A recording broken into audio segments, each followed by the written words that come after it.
Bonjour tout le monde, bienvenue à Personne en parle, une balado produite par Maison Interlude House. Je m'appelle Marie-Pierre, j'ai le plaisir d'animer cette balado en compagnie de ma collègue Sylvie. Allô, Marie-Pierre? Comment vas-tu aujourd'hui? Je vais bien, toi? Bien, certainement que ça va bien, ça va très très bien parce qu'on a encore un super sujet Oui. à discuter aujourd'hui.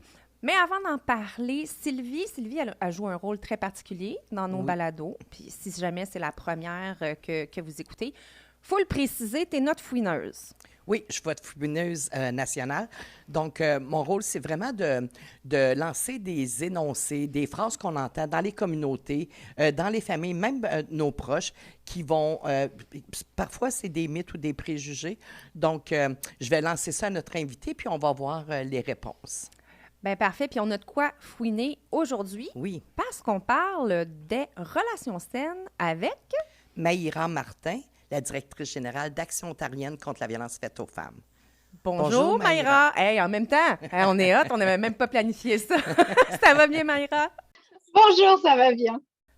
Merci beaucoup d'être avec nous aujourd'hui. Écoute, pour briser la glace, je te demanderais un peu, Maïra, de nous faire un petit historique de ton parcours professionnel puis de ton rôle là, au sein de l'Action ontarienne. Oui, donc je ne peux pas le cacher très longtemps vu mon accent, mais je suis d'origine française. Donc je viens de France et donc je suis arrivée au Canada il y a maintenant 15 ans. C'est ça, ça ne me rajeunit pas, mais c'est ça. En France, je travaillais déjà dans le domaine de la violence faite aux femmes. En fait, je finissais mes études et puis juste avant de partir au Canada, j'ai travaillé pendant un an sur justement une campagne de sensibilisation à la violence conjugale et aux relations saines pour les jeunes. Donc en fait, on allait dans les écoles et on sensibilisait les jeunes à cette problématique-là. Et puis donc après, donc je suis venue au Canada. J'ai travaillé dans d'autres secteurs, comme beaucoup de personnes immigrantes. Et puis, j'ai eu la chance de pouvoir revenir dans le secteur communautaire, plus spécifiquement pour travailler avec des personnes à faible revenu. Et puis, il y a maintenant 10 ans, 11 ans même, je suis arrivée à Action ontarienne, donc contre la violence faite aux femmes. J'ai commencé ici comme, en fait, pour développer une campagne de sensibilisation, cette fois-ci sur les agressions à caractère sexuel, qui s'appelle Traçons les limites, qui existe toujours. Donc, c'est une campagne qui a été lancée en 2012 par Action ontarienne. Et puis, en 2015, je suis devenue la directrice générale de l'organisme. Excellent, merci. Tout un parcours. Mhm. Peux-tu nous expliquer un petit peu plus la mission de l'Action ontarienne contre la violence faite aux femmes, s'il te plaît? Oui, bien sûr. Donc, Action ontarienne contre la violence faite aux femmes, ou plus tard, je vais simplement vous dire Action ontarienne, parce que notre nom est définitivement trop long. Notre organisation, en fait, on est un regroupement provincial, francophone et féministe de maisons d'hébergement, de CALAX, donc de centres d'aide et de lutte contre les agressions à caractère sexuel, et de programmes en violence faite aux femmes, qui travaillent partout en Ontario pour soutenir les survivantes d'expression française de violences de violences sexistes, de violences faites aux femmes.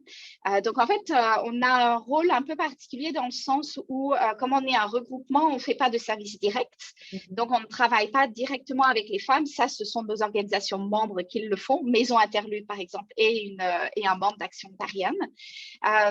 Mais nous, en fait, on va soutenir le travail fait par nos organisations. Donc, pour ça, la première chose qu'on fait, c'est on a un rôle assez important de revendication. Donc, de revendication, notamment sur l'importance des services en français pour la communauté francophone, parce que même s'il y a la loi sur les services en français depuis plus de 30 ans maintenant, on voit encore que les services à la communauté francophone dans leur langue sont encore précaires et il faut toujours et encore les défendre. Donc, on joue un rôle, on continue de faire un rôle à la fois de revendication pour des nouveaux services en français pour les femmes, mais aussi pour consolider et puis pour maintenir les services qui sont existants. Donc ça, c'est notre premier rôle. Notre deuxième rôle, on travaille avec plusieurs organisations partout dans la province qui ont le même rôle. Donc, elles ont tout un fonctionnement, toutes ces organisations ont un fonctionnement différent, mais elles ont quand même le même but, la même mission. Donc, notre rôle, c'est de les aider à travailler ensemble, donc à se concerter, à échanger et puis à être solidaires entre elles. Donc, c'est notre deuxième mandat. Notre troisième mandat, ça touche tout ce qui va être le développement de ressources et de formation. Donc, on offre de la formation pour les intervenantes de notre réseau, mais même de façon plus large maintenant, à un public beaucoup plus diversifié, donc des formations en français sur des questions de la violence et du féminisme. Donc, on a notamment des formations en ligne qui sont gratuites. On en a plus de 70 maintenant. Elles sont, je ne suis pas du tout objective, mais je vous le dis, elles sont très bien. Donc, je vous encourage tout le monde à les suivre. C'est gratuit, donc n'hésitez pas. Donc, on a un institut de formation qui s'occupe de ça. On offre aussi des webinaires et, quand c'est possible, hors pandémie, des formations en personne. Et on développe aussi différentes ressources, que ce soit des ressources juridiques, qu'on a pu faire, par exemple, des choses pour les enfants exposés à la violence. Donc, en fait, on a développé au fil des années beaucoup de ressources, toujours en français. Et puis, notre dernière mission, c'est la sensibilisation à la violence faite aux femmes, donc que ce soit la violence conjugale ou les agressions à caractère sexuel. Et puis, on va pouvoir en parler un peu plus en profondeur pendant la suite. Ben oui, justement, tantôt, tu parlais en 2012 que tu avais travaillé d'ailleurs sur la campagne Traçons les limites. Qui roule encore actuellement. J'aimerais ça que tu nous l'expliques un peu. Qu'est-ce que c'est? Ça s'adresse à qui? Comment vous touchez les gens avec ça? Bref, que tu nous expliques là, les grandes lignes de Traçons les limites. Oui, et donc Traçons les limites, c'est ça. Donc, c'est une campagne, c'est la première campagne bilingue provinciale sur les agressions sexuelles qui existent en Ontario. Et en fait, ce qui a été très intéressant, en tout cas à l'époque, c'est que à l'époque et encore même un peu actuellement, les gouvernements ont plus tendance à développer leur propre campagne. Et à ce moment-là, en fait, le gouvernement de l'Ontario a voulu faire confiance à deux organisations, donc une organisation anglophone puis Action ontarienne, pour développer une campagne sur les agressions à caractère sexuel. Et en fait, avec cette campagne, ce qu'on a vraiment voulu faire, c'est défaire tous les mythes qui existent autour des agressions à caractère sexuel. Parce que, donc, c'était vrai en 2012 et ça l'est quand même toujours aujourd'hui. Pour beaucoup de personnes, une agression sexuelle, c'est simplement, entre guillemets, un viol. Les autres formes sont assez niées ou en tout cas minimisées. Donc, c'est reconnaître tout le continuum et toute la diversité toutes les différentes formes d'agression à caractère sexuel. Et puis aussi, on a voulu essayer vraiment d'amener les personnes à s'interroger sur des scénarios. Donc, en fait, il y a vraiment des mises en situation avec des questions pour que les personnes puissent vraiment s'interroger sur ce qu'elles feraient si elles étaient confrontées à cette situation. Donc, par exemple, un des scénarios, c'est tu es dans une partie et puis tu vois, tu es dans un bar et puis tu vois une de tes amies qui est sous l'emprise de l'alcool, quitter le bar avec un homme que personne ne connaît. Et là, qu'est-ce que tu fais?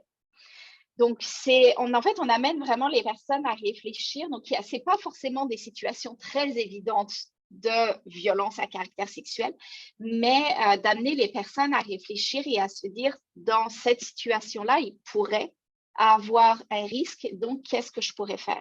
Et puis, à chaque fois, on donne quand même aussi des pistes de solutions parce que souvent, les campagnes de prévention, ça va vous apprendre les signes. Qu'est-ce qu'il faut reconnaître? Mais c'est souvent qu'est-ce que je fais? OK, je vois ça, mais comment je fais? Puis surtout, il y a certaines situations où tu n'es pas forcément très à l'aise.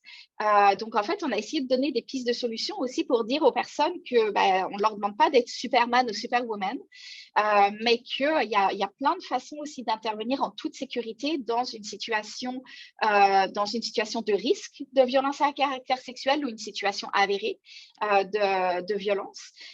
Et puis d'intervenir de façon complètement sécuritaire à la fois pour soi et pour la personne qui pourrait être en danger.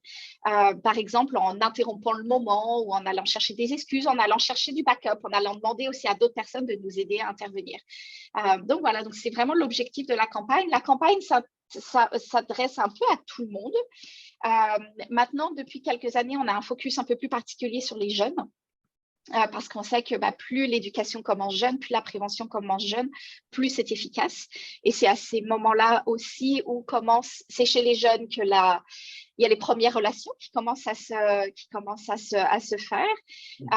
Et donc, c'est important que dès les premières relations, des bons comportements, les jeunes arrivent à distinguer les bons des mauvais comportements, parce qu'après, c'est des choses qui vont pouvoir continuer toute leur vie et puis à leur tour aussi enseigner. Ils vont pouvoir aussi éduquer leur entourage et possiblement leurs futurs enfants. Donc, voilà. Puis vous les rejoignez comment, ces jeunes-là? Je sais qu'il y a un site web, mais là, ça fait 10 ans que la campagne roule. Qu'est-ce qui est fait, dans le fond, pour en assurer la promotion?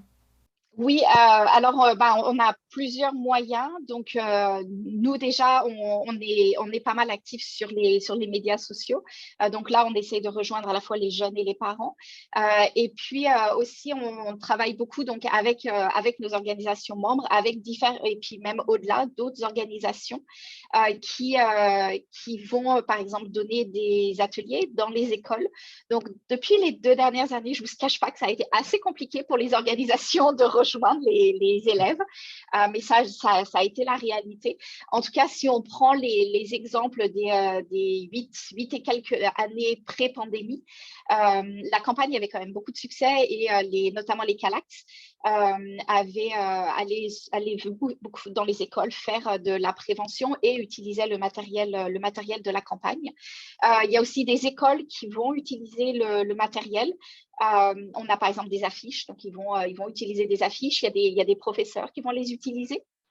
Et puis, il y a aussi donc d'autres organisations, comme par exemple la FESFO, qui est l'organisation de représentation des jeunes francophones en Ontario, le REFO, qui est pour la FESFO est pour les jeunes secondaires, le REFO est pour les postsecondaires. Mais voilà, il y a pas mal d'organisations qui se la sont appropriées et puis qui l'utilisent, et qui surtout aident à passer les messages. Parce qu'encore une fois, que ça soit donc la violence à caractère sexuel ou la violence conjugale, vraiment dans l'ensemble, la violence faite aux femmes et aux filles, le plus important, c'est d'en parler. C'est de briser le silence qu'il y a autour, les mythes, les tabous. Et c'est vraiment entre guillemets, de normaliser les conversations pour faciliter les dévoilements et puis aussi pour inculquer les bons comportements. Excellent. Puis ici, je peux me permettre, Oui. Marie-Pierre, avec cette campagne-là, je sais que lors d'un souper de filles, ce qu'on avait fait, c'est qu'on avait pris 6 cartes, parce qu'on était 6 filles. On les avait mis au centre de la table et on en pigeait une.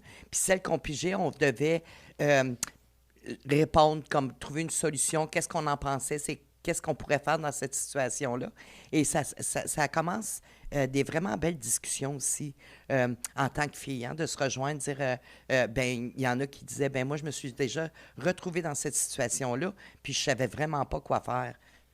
Donc, ça permet d'en parler et tout. Au lieu d'avoir nos cartons, on aurait dû imprimer une petite carte aujourd'hui. Cartes de traçons, les limites, oui. C'est une bonne les... campagne. Puis je voulais dire aussi, avant d'embarquer dans mon rôle de la fouineuse, en tant qu'organisme membre d'Action ontarienne, Maison Interlude, je veux dire, au fil des ans, parce que ça fait 20 ans que je suis à Maison Interlude, mais Action ontarienne est vraiment importante pour nous autres, dans le sens qu'au niveau des enjeux qui se passent, puis c'est un regroupement comme provincial, donc les rencontres des intervenantes, de briser l'isolement, parce que pareil, chacun dans notre coin, on est quand même isolé quand on fait le travail au quotidien. Donc, la concertation, les rencontres des intervenantes pour échanger, partager les outils. Une autre affaire en lien avec les outils, tous les outils en français, Action ontarienne joue un très gros rôle parce que c'est de là que viennent nos outils en français. La même chose pour les ressources. Donc, Action ontarienne est vraiment important. Puis c'est important pour nous, organismes membres, de garder que Action ontarienne continue à être financée pour être là pour nous autres aussi. Et en plus, sans oublier l'institution de formation en ligne.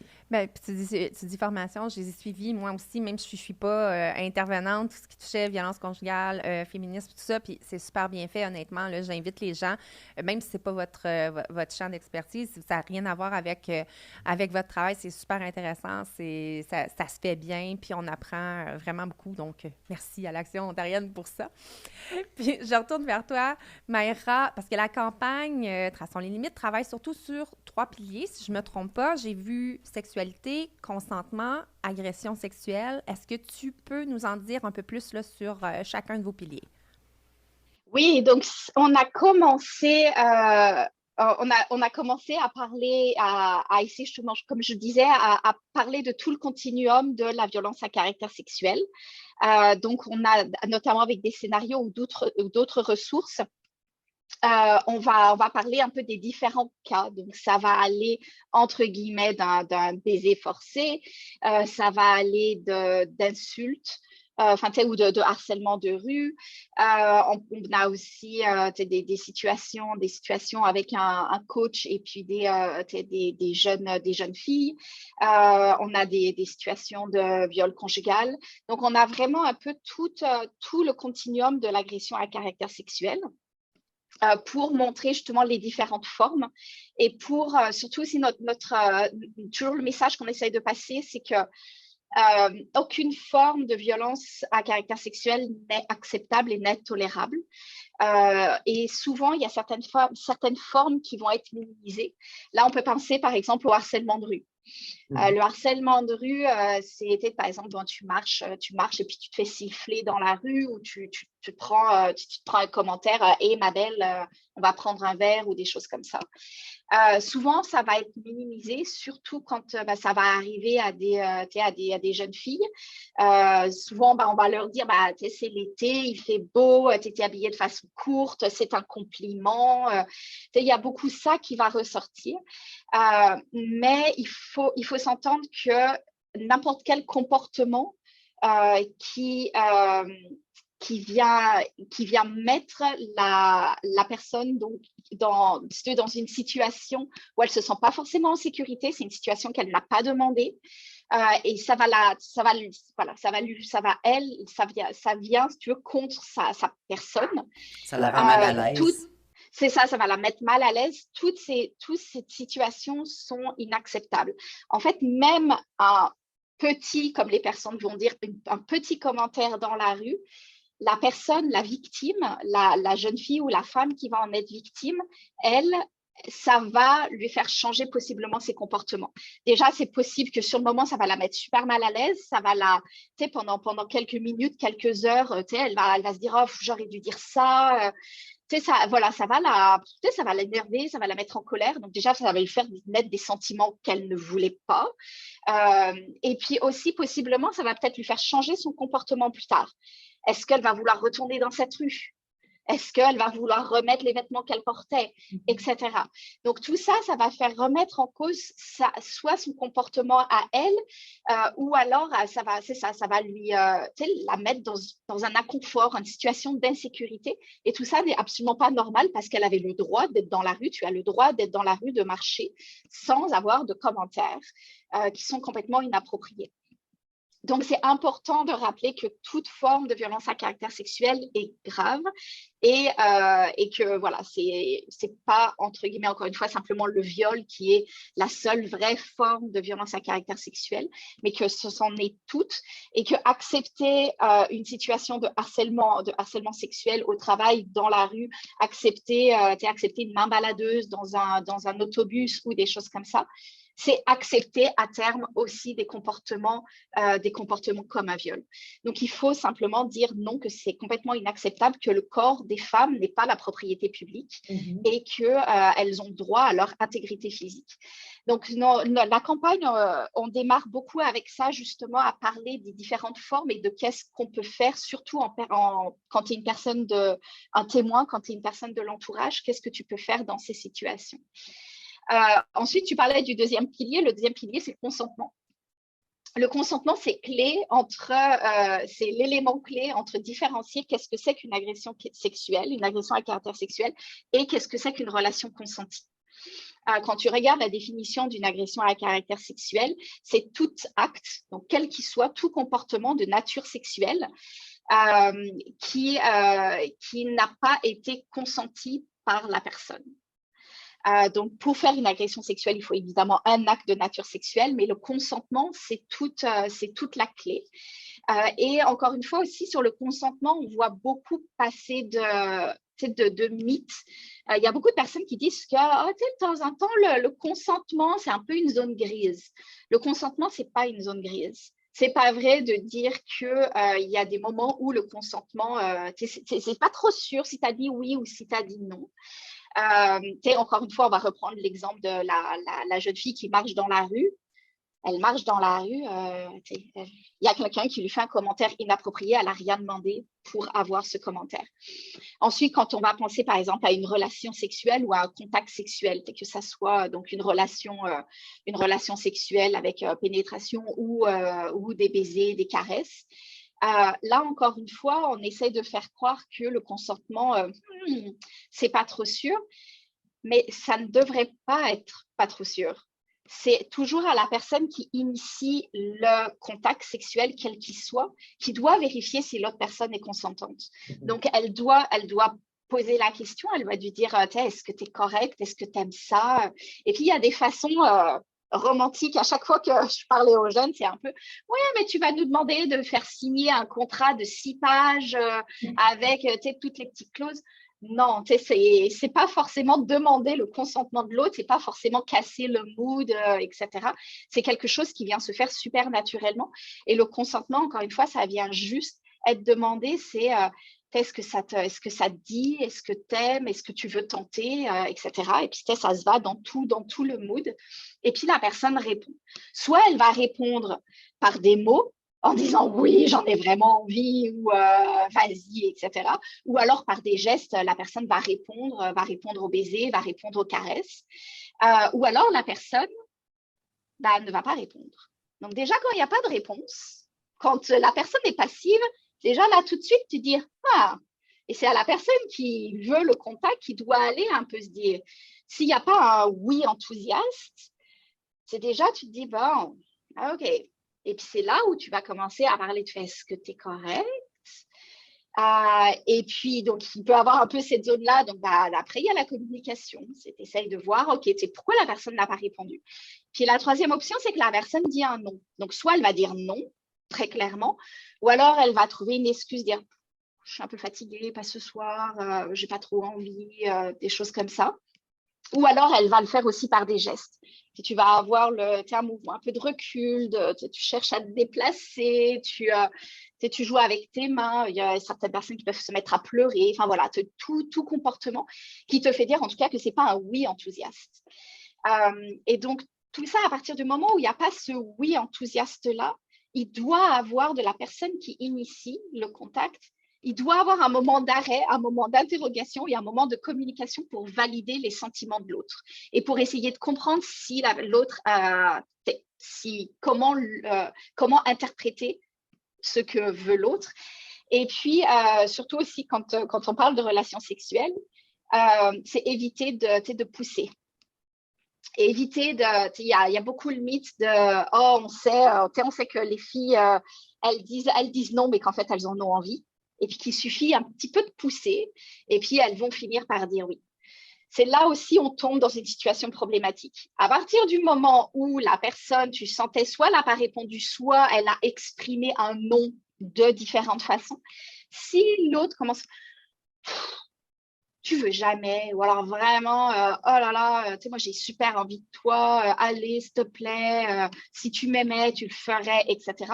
Tout là, on pousse et on manipule le oui. Donc, ça ne devient plus un oui enthousiaste. C'est du fait, ok, je vais le faire. Et puis, tu sais, il y a aussi un peu ce mythe-là, du coup, chez les garçons, que tu peux pousser la fille, que c'est correct. Mais chez les filles, il y a aussi un peu l'image de dire, ouais, on l'a toute faite à un moment donné de se forcer. Donc, bon, je vais le faire parce que c'est correct.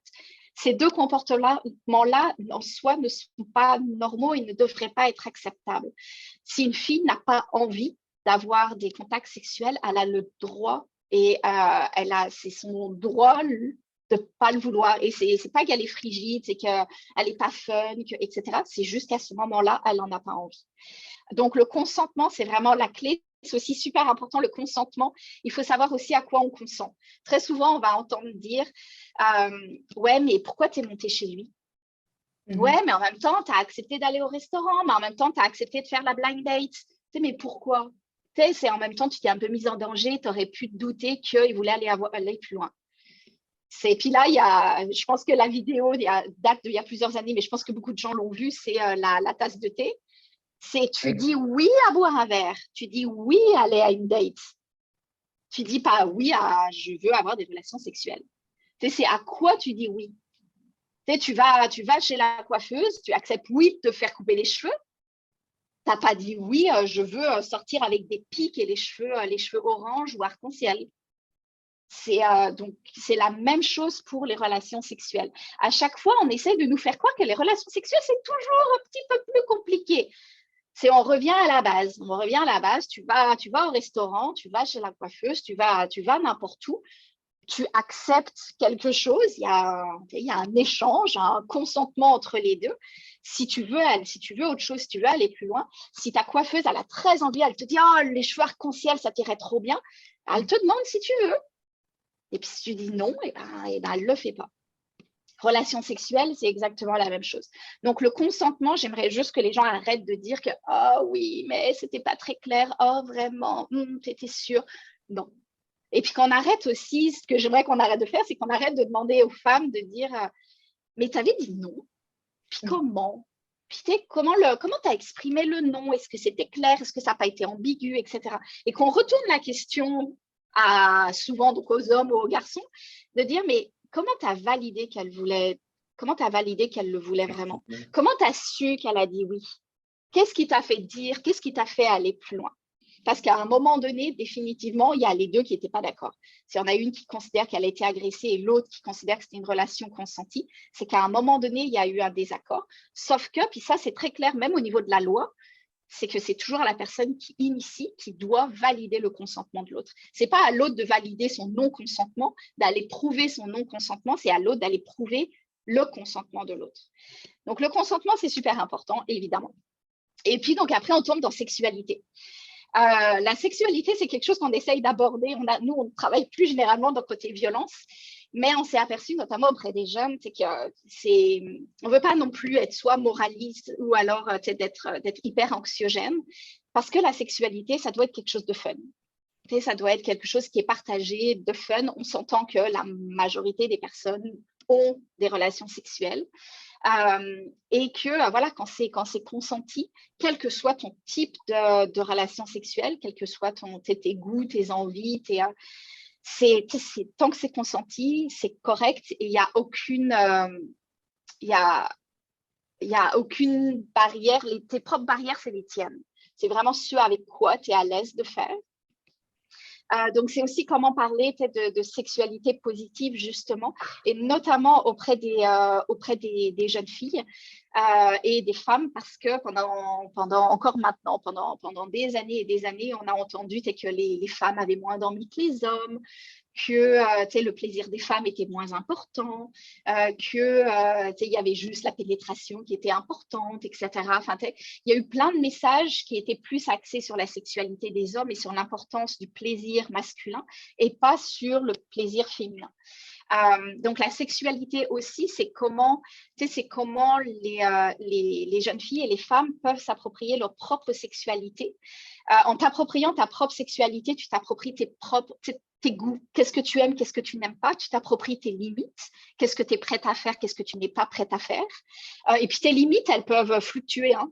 C'est pas parce que tu aimais ça avant que tu dois l'aimer pour toute ta vie ou parce qu'avant tu n'aimais pas que tu n'as pas le droit d'essayer. Tout ça, tes limites peuvent fluctuer et c'est pas un problème. Ça te permet aussi de développer justement ce que tu aimes et ce que tu n'aimes pas. Et puis aussi, c'est comment ne pas non plus avoir honte de ta sexualité. Le fait que la société ne te voit pas, parce que tu as eu plusieurs partenaires sexuels, tu ne sois pas vue comme étant la salope de service. c'est ça, l'appropriation et puis, entre guillemets, la validation de la sexualité des filles et des femmes. Merci, my God. Hein? C'était ça assez clair, rien qu'un peu. Oui. Maintenant, je pense que vous avez une deuxième campagne qui est Ouvre les yeux. J'aimerais que tu nous expliques j'imagine qu'il y a une différence entre les deux puis qu'elles ont des objectifs distincts. Fait que j'aimerais ça que tu nous en parles aussi. Oui, alors, Traçons les limites vise plutôt les agressions à caractère sexuel, donc plus la sexualité, le consentement et les agressions. Ouvre les yeux, c'est vraiment basé sur les relations saines et malsaines, donc spécifiquement auprès des jeunes. On a une autre campagne qui est destinée pour les adultes qui s'appelle Voir la violence sur la violence conjugale, mais Ouvre les yeux est vraiment destiné aux jeunes, et là encore, c'est pour essayer de voir quelle est la différence entre une relation de couple saine et une relation de couple malsaine. Donc, à partir de quand quels peuvent être les signes que tu es dans une relation malsaine. Et puis, là, c'est beaucoup, encore une fois, basé sur des mythes, et on essaye beaucoup d'inciter là en l'occurrence donc les jeunes filles à réfléchir sur comment elles se sentent dans leur relation, avec quels sentiments il y a. Est-ce que c'est des sentiments entre guillemets positifs ou est-ce que c'est des sentiments plutôt négatifs, et à partir du moment où tu réfléchis à ta relation, tu es capable déjà toi de voir situation malsaine ou situation saine, et puis ça permet aussi aux personnes de l'entourage de reconnaître certains signes qui pourraient indiquer des relations malsaines. Maïra, souvent, on va attendre l'entourage qui vont dire je pense pas que ça, c'est correct quand il fait telle affaire ou telle affaire. Puis souvent, la jeune fille ou la femme vont dire que, non, la jalousie, c'est un signe d'amour. Qu'est-ce que tu penses de ça? Est-ce que c'est vraiment un signe d'amour? Non. Et puis ça, je pense que ça nous a été vendu par tout, par les films, par tout ce qu'on peut imaginer. On fait grandir encore nos filles. J'espère que ça va changer, mais même moi, j'ai grandi avec l'image que pour être une femme, il fallait que je trouve l'homme. Il fallait que je trouve mon homme, que mon prince charmant allait à un moment donné arriver. Et en fait, on inculque, on éduque les jeunes sur des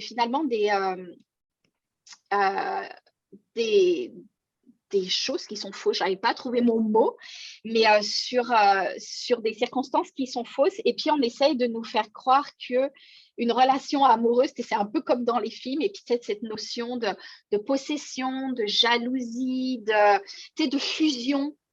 C'est vraiment on va rester tout le temps ensemble.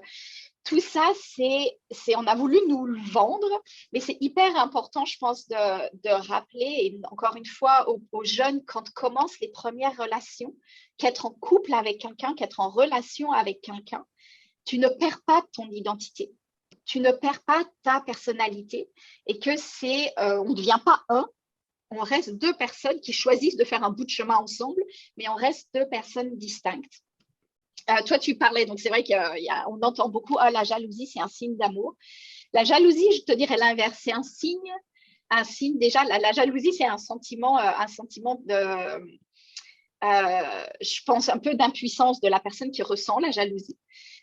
C'est un sentiment, je pense que la personne qui ressent de la jalousie devrait faire un travail sur elle-même pour essayer de comprendre pourquoi elle est jalouse, parce que c'est un sentiment qu'elle a, mais c'est pas forcément relié à l'autre.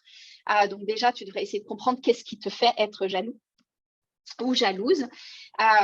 Mais c'est surtout l'inverse de ce que devrait être une relation saine, où il devrait avoir la confiance.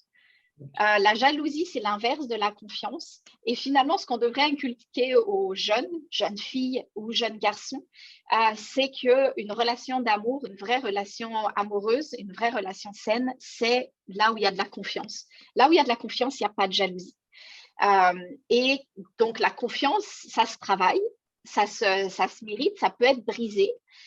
Il peut y avoir plein de choses sur cette confiance-là, mais en rien, la jalousie ne doit, normalement, ça ne doit justifier une sorte de contrôle, d'emprise sur l'autre. La jalousie, ça va pouvoir se manifester je vais regarder ton téléphone, je vais regarder tes textes, je vais vouloir savoir tout le temps où tu es, je vais aller, ça va, il y a plein maintenant d'applications qui existent pour savoir exactement te géolocaliser. Ça va être, je vais t'appeler pour savoir où tu vas. Je vais pas vraiment vouloir que tu sortes sans moi parce que tu vas être, je sais pas ce que tu vas faire. Mais tout ça, finalement, s'il y avait de la confiance, ça n'arriverait pas. Pas de raison d'être. Donc, changeons un petit peu le paradigme. Arrêtons de dire fusion, jalousie, on reste collés serrés, etc. Et restons plutôt deux personnes séparées, on fait notre bout de chemin ensemble, mais aussi séparés. Et puis, on garde ce lien-là de confiance. C'est-à-dire, quand je ne suis pas avec toi, je ne m'inquiète pas de ce que tu fais. Au contraire, je suis contente que tu t'épanouisses ailleurs. Et voilà, parce que j'ai confiance en toi. Parce que là, on vient de parler de la jalousie comme étant un signe avertisseur. Tu peux nous donner aussi d'autres situations qui peuvent nous mettre la puce à l'oreille, que tabarouette, ma relation amoureuse n'est peut-être pas optimale, là.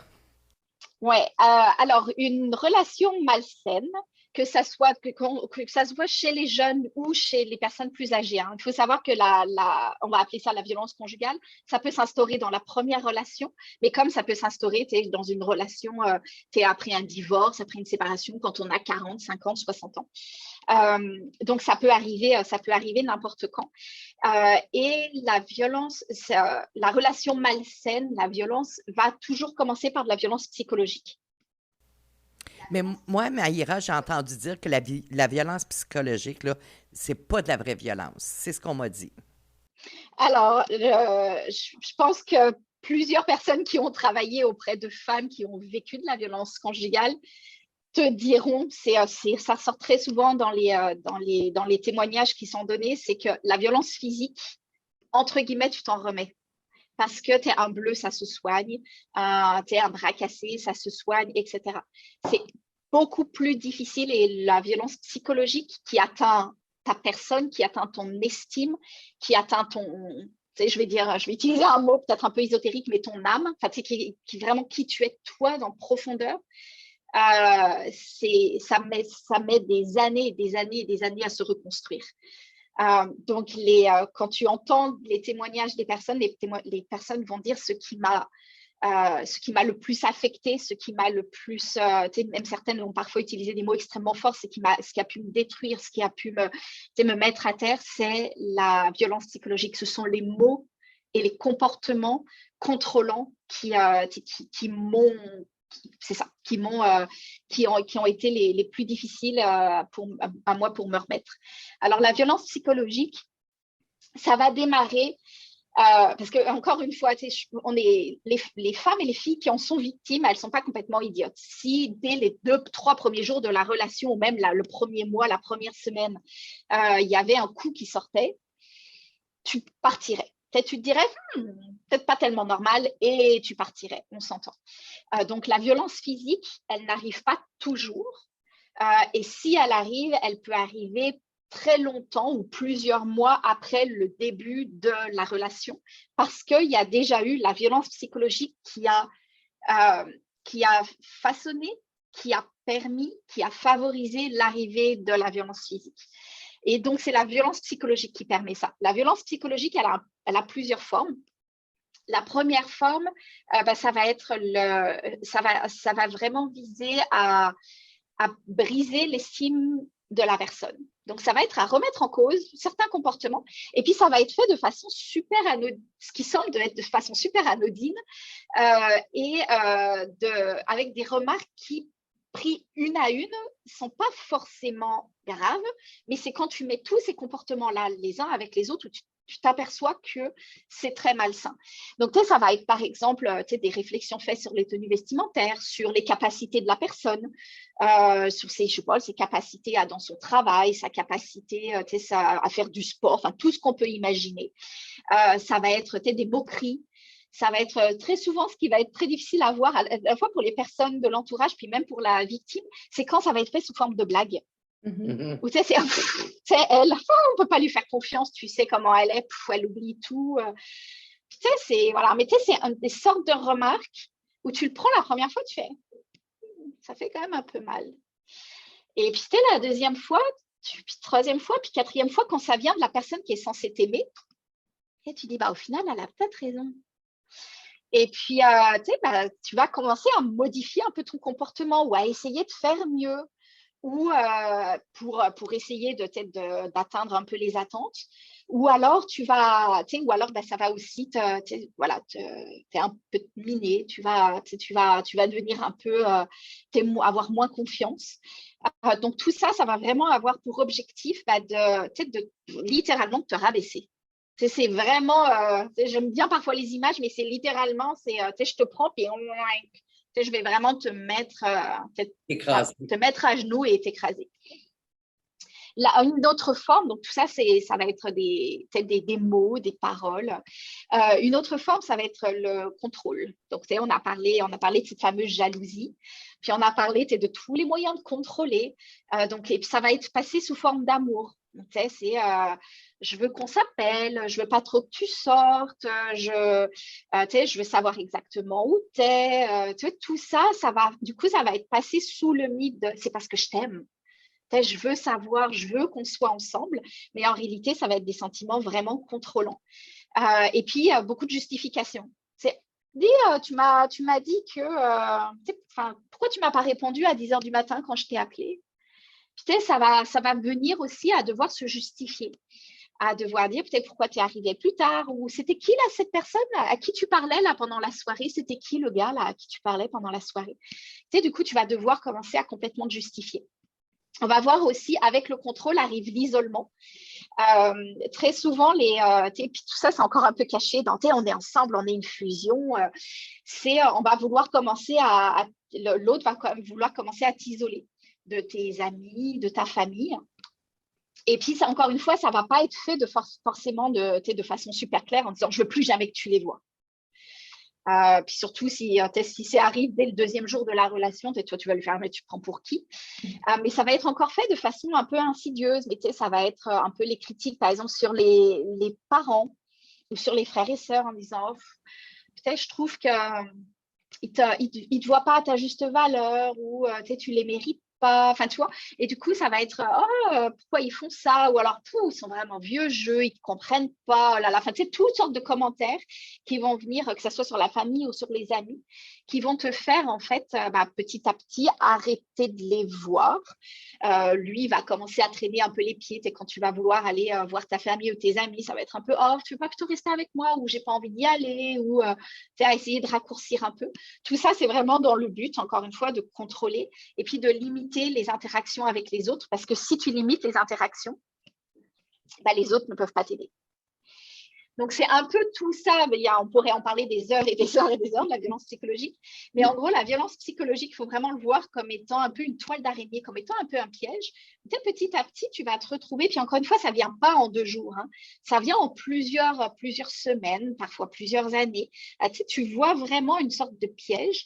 Et puis finalement, tu te retrouves, toi, tu n'es plus vraiment toi. Et puis, tu te mets à devoir suivre un peu la volonté de l'autre. Et puis, du coup, tu te retrouves un peu prisonnière de ce piège et de cette emprise-là. Mais Maïra, en même temps, beaucoup de femmes vont voir ça parce que tu parles du contrôle et tu viens d'expliquer, mais beaucoup de femmes vont dire, mon chum, il n'est pas violent, c'est juste qu'il perd le contrôle. S'il ne perdait pas ce contrôle-là, il ne serait pas violent. Oui, ça, c'est un autre mythe qui existe. Et ça vise vraiment à déresponsabiliser l'agresseur. Et très souvent, d'ailleurs, les femmes vont dire ça parce que l'agresseur leur a dit ça. Et on va le voir, par exemple, donc là, on va parler de la violence, de la violence de physique ou alors vraiment des insultes, un peu un moment de violence verbale où la personne va s'énerver, un moment de colère, etc. Et puis souvent, l'excuse, ça va être « Regarde ce que tu viens de me faire faire ». Et puis, vraiment à dire si tu n'avais pas fait ça, jamais j'aurais été comme ça.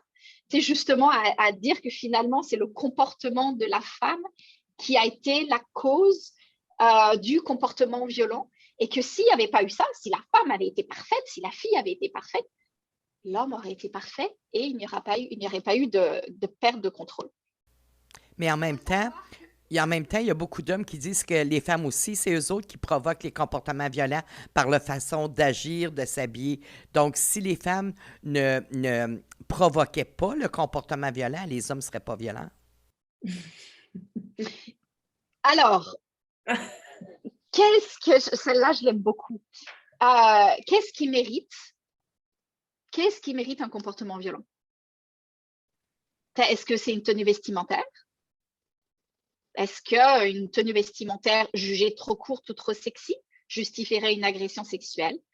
Est-ce que le fait, il y a eu dans la violence conjugale, il y a des raisons, surtout quand la violence est vraiment bien installée, mais on a des cas, mais genre, c'est parce que le repas n'est pas assez salé. Le repas n'a pas été servi à temps. C'est des excuses comme ça. Qu'est-ce qui mérite d'être insulté? Qu'est-ce qui mérite d'être agressé sexuellement?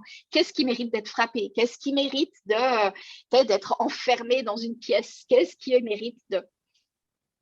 La perte de contrôle, c'est pas vrai, c'est une excuse et c'est très souvent d'ailleurs une excuse que les hommes violents vont encore dire pour pouvoir se justifier. Parce qu'évidemment, eux, ils vont pas dire « Ah ben, je le fais parce que je suis violent ».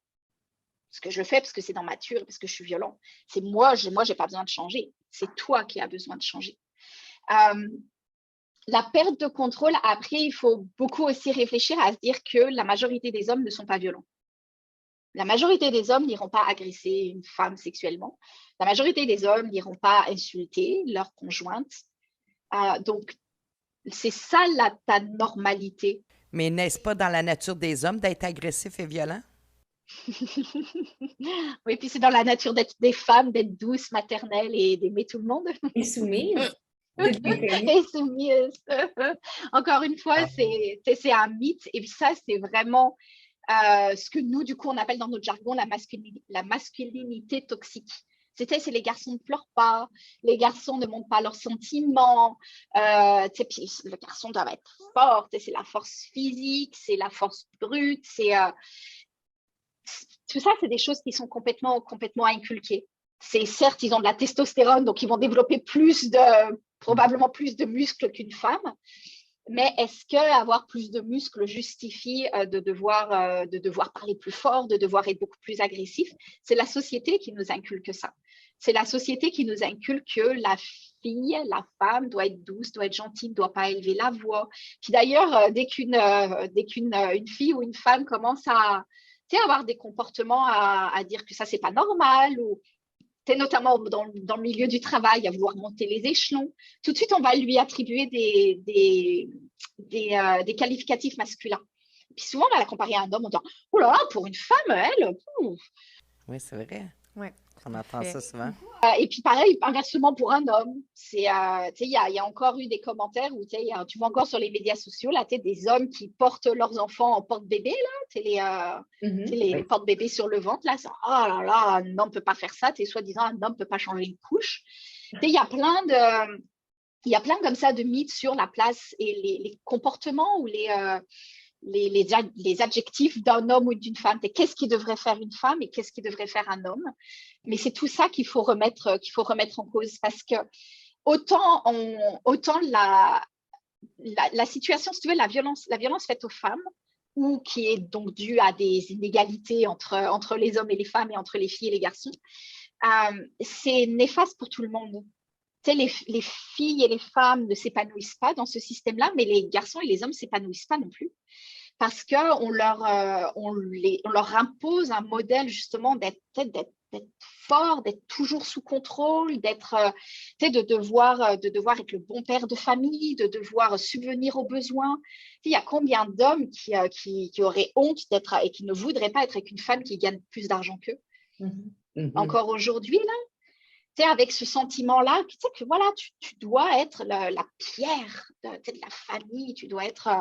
Mais ça, c'est super mauvais aussi pour eux parce que tu ne peux pas t'épanouir là. Et puis, si tu ne réponds pas à ce modèle-là de brute épaisse, du coup, on va du coup te qualifier, de qualifier de sous-homme et puis on va se moquer de toi parce que, encore une fois, tu ne corresponds pas aux standards. Puis aussi, il y en a qui disent que c'est normal que l'homme soit violent s'il vit du stress, s'il a pris de l'alcool ou de la drogue, s'il y a des problèmes de santé mentale. Donc, c'est la raison pour laquelle ils sont violents. La violence est un choix.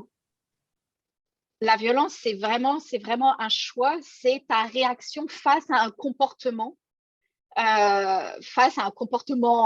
quelconque.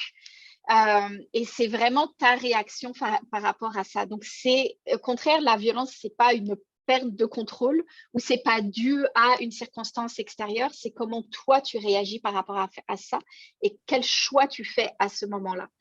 Il y a toujours d'autres options que la violence. Il y a plein d'autres options que la violence. T'aimes pas le repas parce qu'il n'est pas assez salé, tu te lèves et tu vas chercher le sel. C'est excellent, j'aime ça. Mayra, pour conclure, qu'est-ce que tu aimerais que les gens retiennent aujourd'hui de ton passage à Personne n'en parle? Tu as dit beaucoup de choses. Qu'est-ce que les gens doivent retenir? Je pense que, peut-être pour finir sur une note un peu plus optimiste, je pense pas que ça soit complètement... C'est pas une fatalité. La violence et les inégalités, c'est pas une fatalité. Et puis, il y a tout le temps des options qui sont possibles. Donc, quand tu es pour une personne de l'entourage ou même pour toute personne, tu as la capacité de faire changer les choses en t'éduquant, en éduquant les autres, en remettant en cause des comportements que tu peux voir chez tes amis, dans ta famille. Il y a souvent on parle souvent de mon oncle. Le fameux mon oncle là, qui raconte des blagues sexistes et pas drôles. Et le mon oncle, si tout le monde le remettait à sa place, il arrêterait de les faire, ces blagues. Donc, on a chacun un rôle à jouer là-dedans, à remettre en cause tous ces mythes, tous ces stéréotypes, et puis aussi à réfléchir, peut-être pour ceux qui sont parents, aussi à réfléchir à la façon dont on éduque nos garçons, enfin nos enfants. On a tendance à vouloir éduquer nos filles en disant « fais attention !» à vouloir les protéger en disant fais pas ci, fais pas ça, puis on les met du coup dans un système un peu de peur où du coup elles peuvent pas s'épanouir. Puis les garçons, on a tendance à leur laisser un peu plus de liberté. Et éduquons plutôt nos filles à être des femmes fortes, à avoir confiance en elles, à avoir de l'estime d'elles-mêmes, à pouvoir leur dire tu peux atteindre la lune si tu le veux. Éduquons nos filles comme ça. Et éduquons nos garçons en disant écoute, tu as joui d'un statut privilégié pendant des millénaires. Il est temps à toi de laisser un petit peu la place à l'autre sexe. Donc, on a plein de choses à pouvoir faire pour changer ça. Et puis même pour celles qui ont été victimes, qui ont soit vécu de la violence à caractère sexuel ou de la violence conjugale, qui ont été dans des relations malsaines. Là aussi, il y a toujours des sorties qui sont possibles pour elles aussi. Il y a des aides si tu es dedans. Si par exemple tu vis dans une relation malsaine, ton entourage peut t'aider, il y a des organisations comme Maison Interlude qui sont là aussi pour aider, pour faire des plans de sécurité, pour aider aussi à comprendre ce qui se passe. Il y a plein d'organisations qui sont là pour aider, et puis même pour plus tard, quand la violence n'est plus dans cette violence-là, mais notamment pour les survivants d'agressions sexuelles, elles peuvent en parler, si elles peuvent trouver une personne de confiance pour parler, pour pouvoir dévoiler, ou aller voir, pareil, encore une fois, des organisations. C'est ça. Il y a de l'aide qui est disponible. Bien, tout à fait. Puis, si on veut en apprendre un petit peu plus sur vos différentes campagnes, justement, qui sont très instructives, bien, on peut se rendre sur vos sites web. Donc, on a traçon-les-limite.ca. On a ouvre les yeux en un seul mot.ca. Et on a également le site de l'Action ontarienne contre la violence faite aux femmes. Et, bien, si jamais... Oui, moi, Marie, si je retiens quelque chose aujourd'hui, c'est vraiment toute l'information que Maïra a donnée au niveau de la violence psychologique, Ouais. parce que on a beaucoup tendance à minimiser, on la voit pas, cette violence-là. C'est très facile pour le monde de dire oui, elle est victime de violence parce qu'elle a des coups. Ouais. Puis on fait beaucoup référence encore quand on réfère aux maisons d'hébergement, elle travaille pour les femmes battues, Ouais. qu'on est en 2022, puis c'est encore de même depuis 2002, mais c'est encore de même en 2022. Donc, il faut vraiment mettre une attention particulière que cette violence psychologique-là, elle existe, elle est bien là.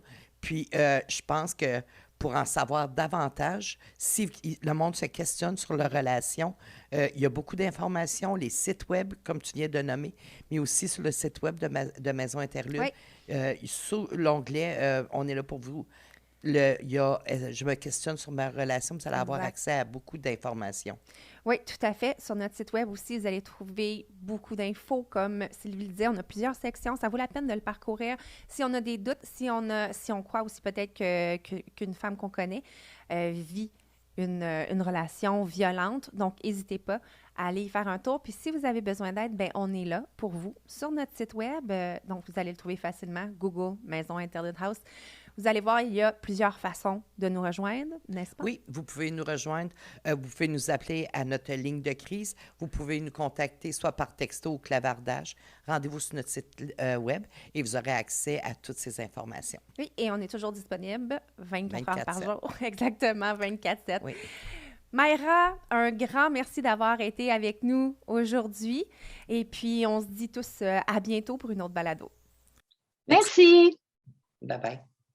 Cette série de balados est rendue possible grâce au soutien financier du ministère des Services à l'enfance et des services sociaux et communautaires dans le cadre de l'entente Canada-Ontario sur les services en français.